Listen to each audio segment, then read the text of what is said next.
do to me? You a fuck nigga, stay up in your lane. Southside, been ready. Northside. Oh, love one and one love. I don't care what they say about. Don't care what they say about.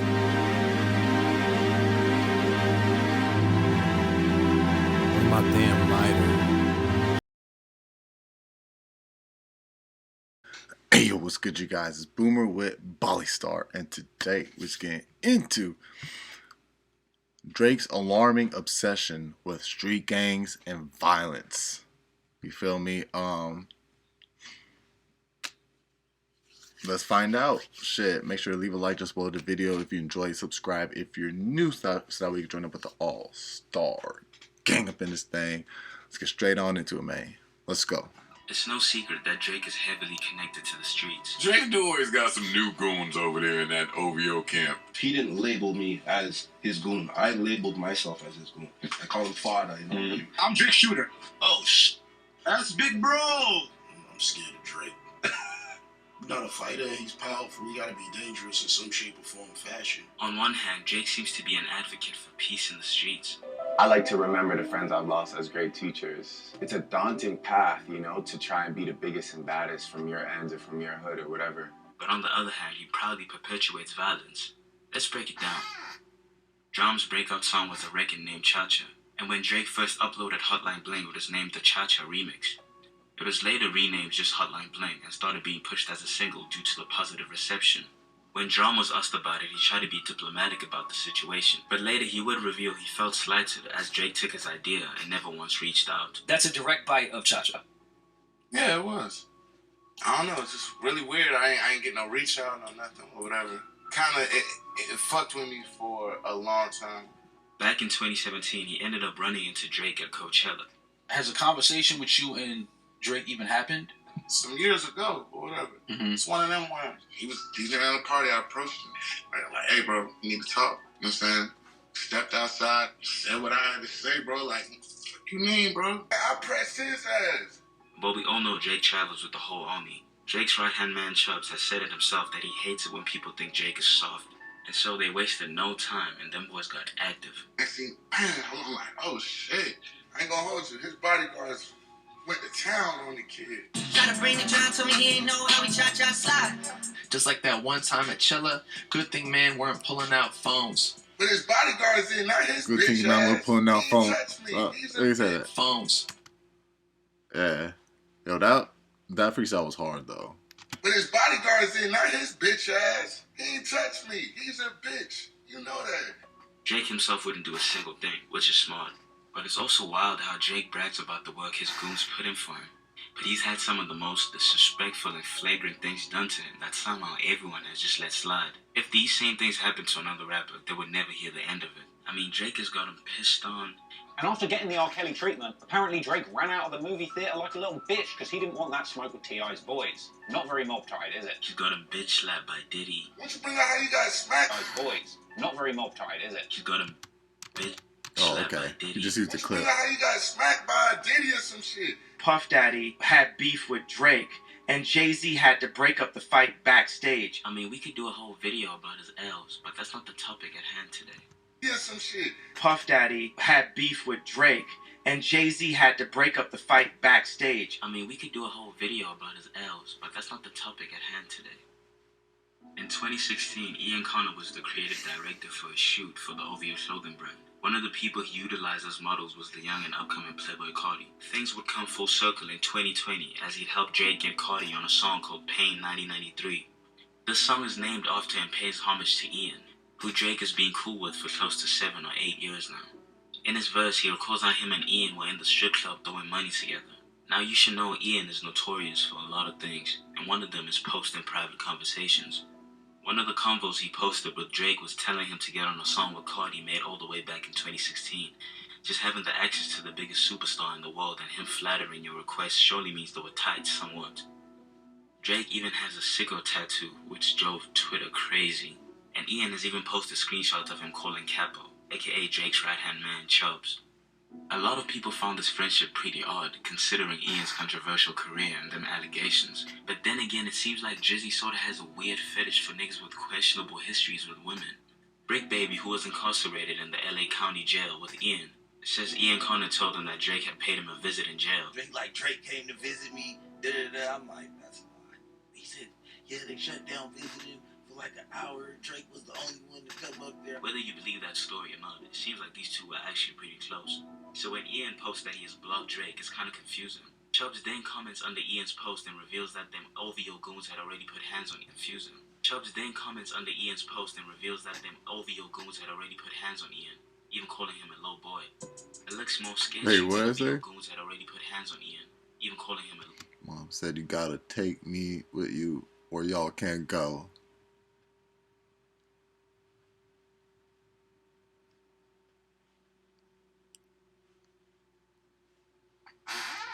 low boy. It looks more sketchy when you realize that Ian Connor is in the Rich Flex video recap, so this tension has to be very recent. I swear, these guys are moving like Death Row in '96. One guy was hanging him over the balcony. Punching niggas, beating up niggas. You guys don't think Drake is the new Tupac? He's running around like Pac! But as of right now, Ian and Drake seem to have made up. Drake is a huge fan of a restaurant and nightclub called Delilah. So much so that he has built a tight relationship with this establishment and has hosted dozens of his parties at this place. One of Drake's best friends, Zach Bia, works for H-Wood, a company that owns Why are the you plaza. using these clips in that way, like they're like from the 1930s or something? Really, I was like helping every Drake party because he throws a party like every night. I was finally having conversations with the guys, and then Drake was like, "Yo, like you're the man. Like come link me at the hotel tomorrow." One night in 2018, Drake is with Zach in his favorite bar that he loves to mention in his songs. Instagram influencer Summer Rae is also there with her boyfriend, Bennett Shipes. At around 2 a.m., the young couple decide it's time to leave, so they head to the VIP section to go say their goodbyes. Summer Rae gets through, but Bennett is stopped, and a little back and forth ensues between him and Drake. He then alleges that Drake eyes his friends and makes a throat/hand gesture as if to signal an order to get this guy beaten up. I can believe this. Wait, hold on. Run all that back. At around 2 a.m., the young couple decide 18. Drake is with Zach in his favorite bar that he loves to mention in his songs. Instagram influencer Summer Rae is also there with her boyfriend, Bennett Shipes.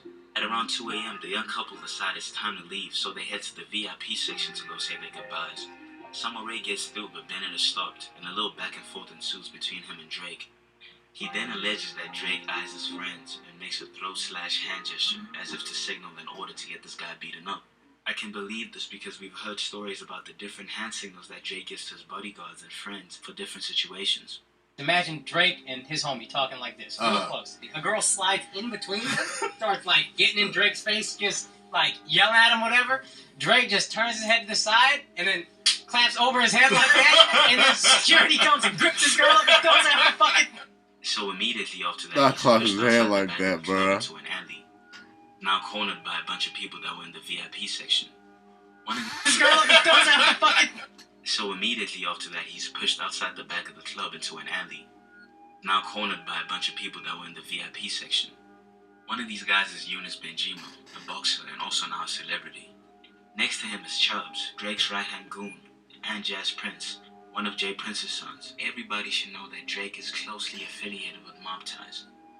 When you look closely... Well, he did make a song about it, you know what I'm saying? I'm telling you, bro, if you listen to Drake, man, he always bases songs off reality, off how he's living, how he's moving, how he's feeling now. You feel me? In that moment in time. Like freaking, Thank Me Later. You know what I'm saying? Like, before that, freaking, So Far Gone. Thank Me Later. Take Care. Never Was the Same. It's like, you know what I'm saying? Like, yeah, I'm a fan. You know what I'm saying? Like, because he always bases songs, to me, personally, why I'm a fan is because, like, he always bases songs off, like, how he's living in the moment.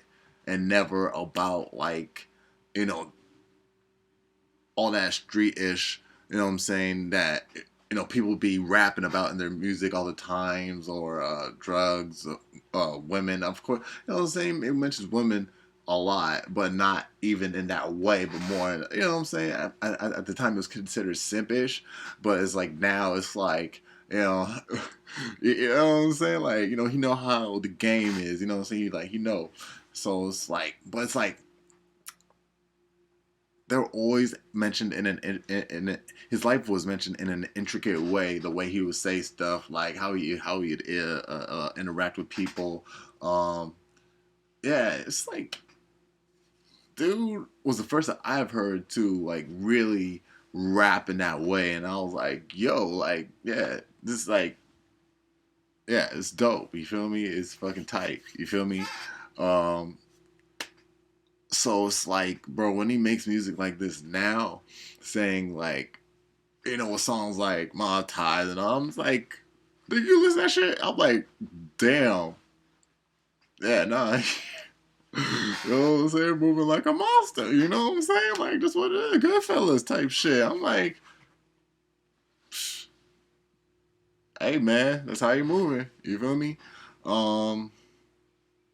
Yeah, like, dude, yeah, he always bases songs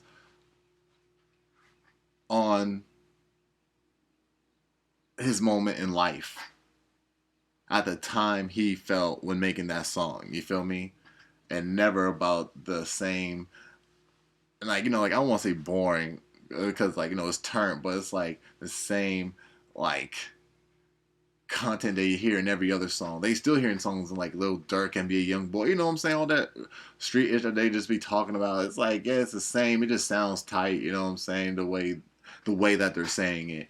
But it's like Drake, he says it in a way, it's tight how he says it in a way that he's saying it and what he's saying. You know what I'm saying? Because it's not regular. Like, yeah, it's like it's like, it's Mando to pay attention to the lyrics, what he's saying. Well, not Mando, you know what I'm saying, unless you don't care like that.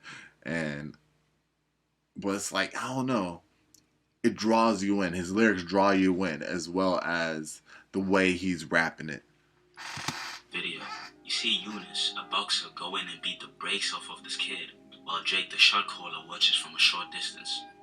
Then one of Jazz Prince's goons pushes through to go join in. See Eunice, a boxer, go in and beat the brakes of Jay Prince's sons. Everybody should know that Drake is closely affiliated with mob ties. When you look closely at the video, you see Eunice, a boxer, go in and beat the brakes off of this kid, while Drake, the shot caller, watches from a short distance.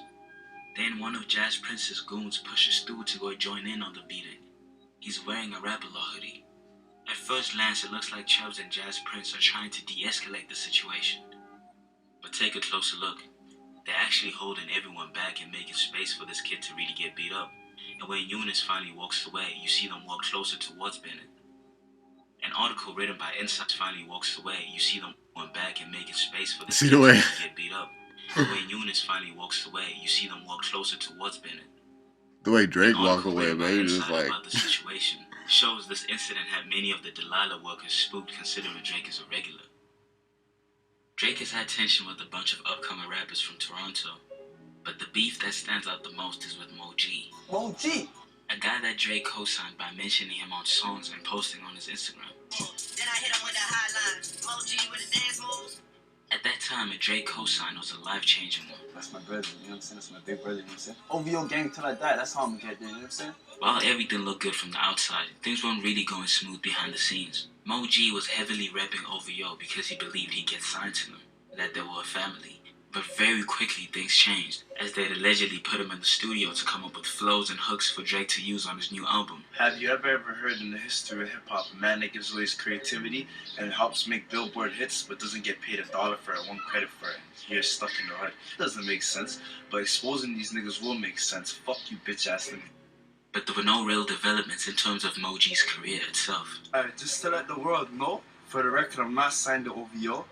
He was also pissed about the money situation. The cosign was cool, but it wasn't feeding him nor his family. I thought we was family with OVO, but these niggas never paid me $1 after they stole my way to trying to hide me from the world and hide me from this. This nigga Oliver told me the whole OVO team thinks I deserve a compensation for everything Drake took from me. And all the man just offered me is $500. $500? Can't even pay mama's rent. OVO obviously wouldn't comment on any of these allegations, but they would get it hot in the streets. Tensions rose between their people and Mo G and his people. It wasn't too long until they caught Mo G slipping either. After this, Mo G would go completely quiet about the situation for a while, at least until Drake dropped Scorpion. But I just heard somebody in the spot playing Drake's album. Right, the niggas say, all pop mollies, my molly's popping niggas. What mollies you talking talking about, bro? Where these bodies at that free popping niggas? I don't know what the hell this nigga be talking about. Now, fortunately, after a bunch of years, the situation is now being resolved. I just want you to know, man, you know what I'm saying? Like, I put that shit to rest a long time ago, man. Like I said, I only have love for you, brother. I wish the best for you always, you know? And I hope you know I mean that, man, for real. Jake tells him he has forgiven him and that he will make sure the situation doesn't get any... Yeah, man, for real. Jake... Don't even stress, brother. When you get a chance with my voice notes, and that's easy knowing. I'm gonna make it on my word to not let this shit get out anymore out here. He tells him he has forgiven him and that he will make sure the situation doesn't get any further. I said to myself, only you can make this right. I will. I appreciate your words, my brother. I agree with you. That's Out of hand. He also says says... I wish the best for you always, you know? And I hope you know I mean that, man, for real. Jake tells him he has forgiven him and that he will make sure the situation doesn't get any further out of hand. Oh, because before I was reading it, almost like Drake was Mo G. That, like, Drake was. I'm like, hold up. Let me read this again, because it's like, okay, now I'm realizing, you know, the gray boxes are homie, you feel me? He also says he can't let it bleed into February. Let's fix it. Again, let this bleed into February. Now he's obviously talking about the tension between their people in the streets. When you do go to watch Moji's recent interviews, he has nothing but good things to say about Drake. How'd you feel Summer 16 when Drake mentioned you in the song? First of all, big him up though, you know what I'm saying? That's bro, you know what I'm saying? He's a real nigga, he's nothing but love, you know what I mean? Mm-hmm. He didn't even have to do it, he just did it out of love, you know what I mean? Yeah, that was a tight video, man. Hey, good job to this guy, man, for real. Alright, you guys, so that was Drake's alarming obsession with street gangs and violence by a channel called Geek About It, man. Make sure you go subscribe to him, man. Yeah, makes fucking ill type videos, man. So yeah, make sure to peep that out. But yeah, also leave a like just below this video if you enjoyed it. Subscribe if you're new so that we can join up with the all-star gang up in this thing. Yo, let me know what you think about this topic for real, man.